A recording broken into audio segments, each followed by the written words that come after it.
Assalamualaikum warahmatullahi wabarakatuh. Perkenalkan, nama saya Indriani Fitria Razak, Prodi Akuntansi S1 kelas C. Baiklah, saya akan menjelaskan tentang pengelola distribusi. Pengertian distribusi. Distribusi berakar dari bahasa Inggris distribution yang berarti penyaluran, sedangkan kata dasarnya to distribute. Berdasarkan Kamus Inggris Indonesia John M. Eccles dan Hasan Saidil dalam 2009 bermakna membagikan, penyaluran, menyebarkan, mendistribusikan, dan mengenai. Sedangkan menurut Kamus Besar Bahasa Indonesia, distribusi dimaksudkan sebagai penyalur, pembagian, dan pengiriman kepada beberapa orang atau beberapa tempat. Jadi berdasarkan rujukan di atas, distribusi dapat dimengerti sebagai proses penyaluran barang dan jasa kepada pihak lain. Dalam kegiatan distribusi diperlukan adanya sarana dan tujuan sehingga kegiatan distribusi dapat berjalan dengan terlaksana dengan baik. Kegiatan distribusi merupakan salah satu fungsi pemasaran yang sangat penting dilakukan dalam pemasaran, yaitu untuk mengembangkan dan memperluas arus barang atau jasa mulai dari produsen sampai ke tangan konsumen sesuai dengan jumlah dan waktu yang telah ditentukan.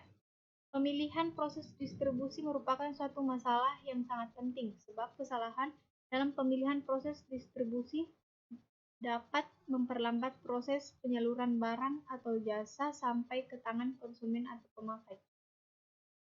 Fungsi saluran distribusi.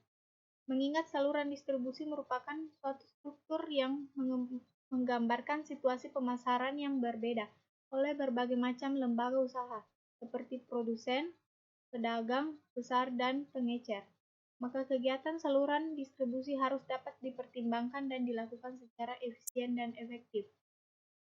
Haldin mengatakan bahwa saluran distribusi merupakan elemen penting dalam pemasaran yang merupakan salah satu proses pada perusahaan dalam penyetoran barang, serta penawaran produk ke pasar.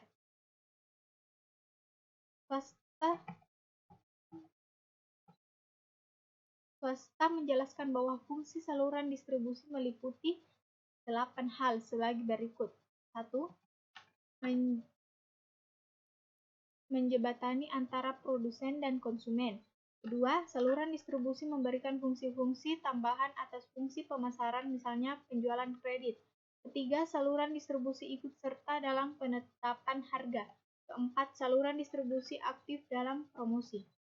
5. Melalui sarana distribusi, konsumen dapat membeli barang dan jasa yang dibutuhkan. 6. Saluran distribusi dapat menurunkan dana dan biaya. 7. Saluran distribusi sebagai komunikator antara produsen dan konsumen. 8. Saluran distribusi memberi jaminan atas barang dan jasa kepada konsumen. 9. Saluran distribusi memberikan pelayanan tambahan kepada konsumen. Dalam kegiatan distribusi suatu produk, kita juga mengenal istilah distribusi fisik. Menurut Staton, distribusi fisik adalah semua kegiatan yang dapat bertalian dengan memindahkan produk-produk yang tepat dalam jumlah yang tepat ke tempat yang tepat pula. Kegiatan distribusi fisik atau logistik pemasaran ini mempunyai beberapa tugas. Adapun beberapa tugas yang termasuk dalam kegiatan distribusi fisik tersebut diantaranya: pertama, perencanaan; kedua, pengimplementasian; dan ketiga, pengendalian arus material, barang jadi, dan informasi yang berkaitan secara fisik dari tempat asalnya ke tempat konsumen untuk memenuhi kebutuhan masyarakat. Secara terperinci, kegiatan-kegiatan yang ada pada distribusi fisik dapat dibagi dalam 5 kelompok, yaitu: pertama, penentuan lokasi persediaan dan sistem penyimpanan. Kedua, penentuan sistem penanganan barang. Ketiga, penggunaan sistem pengawasan persediaan. Keempat, penetapan prosedur untuk memproses pesanan. Kelima, pemilihan metode pengakuan. Dengan demikian, dapat dipahami bahwa distribusi fisik merupakan aktivitas pendistribusian suatu produk yang sangat penting dalam setiap perusahaan. Hal ini dapat dilihat dari beberapa tugas yang tercakup dalam pendistribusian fisik seperti perencanaan, pengimplementasian, dan pengendalian arus material yang ada dalam perusahaan sehingga barang yang akan didistribusikan dapat didistribusikan sesuai dengan alur dan ketentuan-ketentuan distribusi yang berlaku dalam proses penyalurannya. Kebijakan saluran distribusi. Kebijakan saluran distribusi lembaga-lembaga yang digunakan perusahaan untuk membantu pemasaran produk kepada pembeli ini bisa disebut perantara. Dalam melakukan saluran distribusi, maka sebaiknya menetapkan tujuan dalam menggunakan saluran distribusi terlebih dahulu. Yang menjadi tugas-tugas penting dan harus dijalankan oleh para anggota saluran distribusi adalah 1. Bagian A. Penelitian mengumpulkan informasi-informasi penting untuk perencanaan dan melancarkan pertukaran. B. Promosi, mengembangkan dan menyebarkan komunikasi yang persuasif mengenai penawaran. C. Kontrak, pencapaian dan menjalin hubungan dengan calon pembeli. D. Penyelaras, mempertemukan penawaran sesuai dengan permintaan pembeli. E. Negosiasi, usaha untuk mencapai persetujuan akhir mengenai harga dan hal-hal lain sehubungan perpindahan hak pemilik dan pengusahaan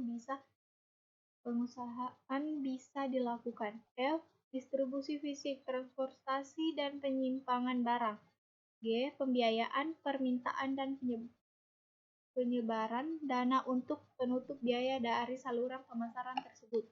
A. Pengambilan resiko atau perkiraan mengenai resiko sehubungan dengan pekerjaan saluran distribusi. Standar pelayanan distribusi.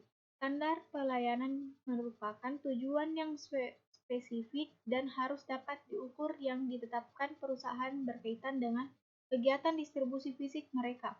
Distribusi fisik diawali oleh satu pertimbangan, yaitu pemenuhan kebutuhan kons. Pengertian distribusi berakar dari bahasa Inggris distribution, yang berarti penyaluran, sedangkan kata dasarnya to distribute. Berdasarkan Kamus Inggris Indonesia John M. Coles dan Hasan Sedil dalam daftar 2009, bermakna membagikan, penyaluran, menyebarkan, mendistribusikan, dan mengageni. Sedangkan menurut Kamus Besar Bahasa Indonesia, distribusi dimaksudkan sebagai penyaluran atau pembagian dan pengiriman kepada beberapa orang atau beberapa tempat. Jadi berdasarkan rujukan di atas, distribusi dapat dimengerti sebagai proses penyaluran penyaluran barang atau jasa kepada pihak lain. Dalam kegiatan distribusi diperlukan adanya sarana dan tujuan sehingga kegiatan distribusi dapat berjalan dan terlaksana dengan baik. Kegiatan distribusi merupakan salah satu fungsi pemasaran yang sangat penting dilakukan dalam pemasaran, yaitu untuk mengembangkan dan memperluas arus barang atau jasa mulai dari produsen sampai ke tangan konsumen sesuai dengan jumlah dan waktu yang telah ditentukan. Pemilihan proses distribusi merupakan suatu masalah yang sangat penting sebab kesalahan dalam pemilihan proses distribusi dapat memperlambat proses penyaluran barang atau jasa sampai ke tangan konsumen. Dalam setiap transaksi distribusi, banyak produsen maupun konsumen selalu menghendaki adanya ketentuan kualitas dan jenis barang yang akan diperjualbelikan, sehingga diperlukan pembakuan standar barang agar barang yang akan disalurkan sesuai dengan yang diharapkan. Dalam hal ini, standar pelayanan distribusi berisikan dasar hukum, persyaratan produser pelayanan, waktu penyelesaian biaya pelayanan, produk pelayanan, sarana dan prasarana, kompetensi petugas dalam memberi pelayanan, pengawasan penanganan pengaduan, serta jaminan pelayan distribusi.